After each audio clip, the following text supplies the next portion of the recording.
first rule of Fight Club is, you do not talk about Fight Club. Is the male loneliness epidemic currently an unsolved dilemma? Let's look at the facts. Truth-seeking in 2026 has become a minefield of self-deprecation.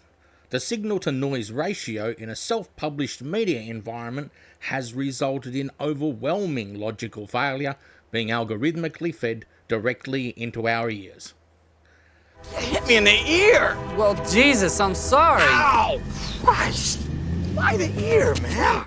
Fight Club reveals that Jack's therapy worked until his camouflage was blown.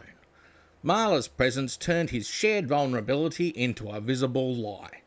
Marla, you liar! You big tourist! I need this! Now get out!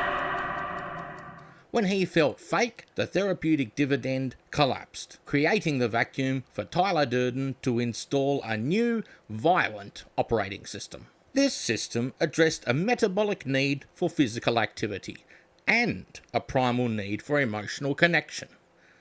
In an era of sedentary labour, fighting provides an immediate high-stakes investment. It forces the brain into a survival state, a state where you are intensely physically present alongside another human. Even at cross purposes, you are finally visible. Doesn't have your name.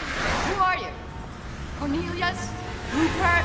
Travis? Any of the stupid names you give each night? The epidemic is exploited through two flawed arguments.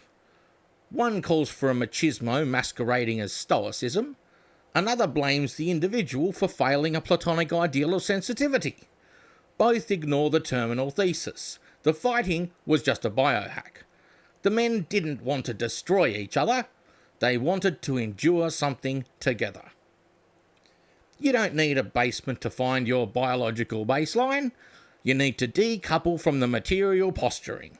Let go of the ego as asset. The cure for loneliness isn't a fist.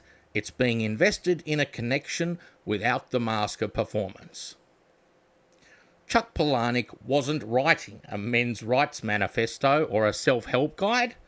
He was performing a diagnostic on the human animal. Palahnik understood that if you deprive a biological organism of its survival dividend, it will inevitably seek out a simulated hazard to replace it. Tyler Durden wasn't a hero. He was a logical consequence of a world that replaced enduring together with consuming alone. Gentlemen, welcome to Fight Club.